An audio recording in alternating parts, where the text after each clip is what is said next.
আসসালামু আলাইকুম। Hello everyone, কেমন আছেন সবাই? আমি আছি আলহামদুলিল্লাহ ভালোই। আজকে একদম শর্টকাট সবচেয়ে সহজ উপায় বিরিয়ানি রান্নার রেসিপি দেখাবো। আমি সবসময় বলি বিরিয়ানি, পোলাও এই জিনিসগুলো রান্নাতে আমি কিন্তু ভীষণ আনাড়ি। সো এসব ক্ষেত্রে রেডিমিক্স বিরিয়ানি মশলা কিন্তু আমার জন্য ভীষণ কাজে দেয়। যদিও রেডিমিক্স বিরিয়ানি মশলা দিয়েছি, তবুও আমি অন্যান্য সব মশলাই দিয়েছি। কিছুটা আদা, রসুন, ধনে, জিরে, লবণ, টক দই সব কিছু দিয়েছি। কাঁচা পেঁয়াজ অ্যাড করছি।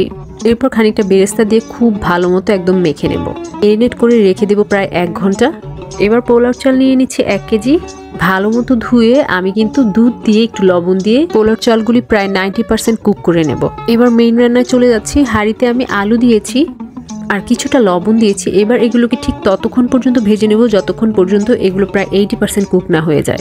একটু ঢেকে করছি যেন সময় কম লাগে। একটু পরপর ঢাকনা সরিয়ে একটু নেড়ে দেবেন, তারপর আবার ঢেকে দেবেন। এখনো আলু সেদ্ধ হতে কিছুটা বাকি আছে, আবার ঢেকে রেখে দিয়েছি। এবার অনেকটা কালার চলে এসেছে এবং আলুগুলো কিন্তু খুব সুন্দর মতো কুক হয়ে গেছে। এবার এগুলো একটা প্লেটে তুলে নিচ্ছি। এবার ওই একই হাঁড়িতে আমি কিছুটা পেঁয়াজ অ্যাড করছি। এবার হালকা ভেজে নিয়ে এবার এখানে আমি অ্যাড করব ম্যারিনেট করে রাখা গরুর মাংসগুলো। আমি কিন্তু 1.5 কেজি পরিমাণে গরুর মাংস নিয়েছি আর পোলাও চাল নিয়েছি 1 কেজি। এবার যে হাঁড়িতে আমি মাংস নিয়েছি সেটার মধ্যে একটু পানি দিয়ে নেড়ে সেটাও দিয়ে দিচ্ছি। এবার দুধ দিয়ে দিচ্ছি প্রায় 1/2 কেজি পরিমাণ। এবার এই দুধের মধ্যেই কিন্তু গরুর মাংসগুলো রান্না হবে। আমি কিন্তু পোলাও চাল রান্না করেছি দুধ দিয়ে, সাথে এবার গরুর মাংসগুলো রান্না করছি দুধ দিয়ে। এখানে কোনো পানি ইউজ হচ্ছে না। ঢেকে অপেক্ষা করছি প্রায় আধা ঘন্টা। আধা ঘন্টা পরে আমি ঢাকা সরিয়ে আবার একটু নেড়ে দিচ্ছি।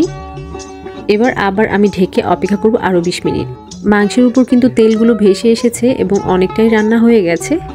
মাংসগুলো কিন্তু আমার প্রায় 90% কুক করে নিতে হবে। কেউ চাইলে পুরোপুরি কুক করে নিতে পারেন। আমি গরুর মাংসে কিন্তু জয়ফল জয়ত্রী ইউজ করেছি। আমার মোটামুটি সেদ্ধ হয়ে গেছে। এবার এখানে আলুগুলো অ্যাড করে দিচ্ছি। এবার নিয়ে নিচ্ছি। এভাবে মিক্স করে আরও 10 মিনিট অপেক্ষা করব। এরপর আমি এখানে আমার রান্না করে রাখা পোলাওগুলো অ্যাড করে দিচ্ছি। অর্ধেক পোলাও অ্যাড করার পরে আমি একটু ভালো মতো মিক্স করে নেব। মাংসের সাথে ভালো মতো মিক্স হয়ে গেলে আমি এখানে বাকি পোলাওগুলো অ্যাড করে দেব। যেহেতু আমি একদম শর্টকাট ওয়েতে দেখাচ্ছি, কিন্তু খাবারের টেস্টের যেন কোনো হেরফের না হয়, তাই আমি পোলাওটাও রান্না করেছি দুধ দিয়ে এবং গরু মাংসগুলোও কিন্তু আমি কষিয়েছি দুধ দিয়ে। এবার খুব আলতো হাতে কিন্তু ভালো মতো মিক্স করে নিতে হবে যেন সম্পূর্ণ মাংসের সাথে পোলাওগুলো খুব সুন্দর মতো মিক্স হয়ে যায়। এবার এখানে আমি 1.5 টেবিল চামচ পরিমাণ ঘি অ্যাড করে দিচ্ছি আর দিয়ে দিচ্ছি আলু বোখারা। উপর দিয়ে একটু পেঁয়াজ বেরেস্তা দিয়ে দিচ্ছি, কাঁচামরিচ দিচ্ছি। দিয়ে এবার আমি হালকা হাতে আরেকটু নেড়ে নিচ্ছি।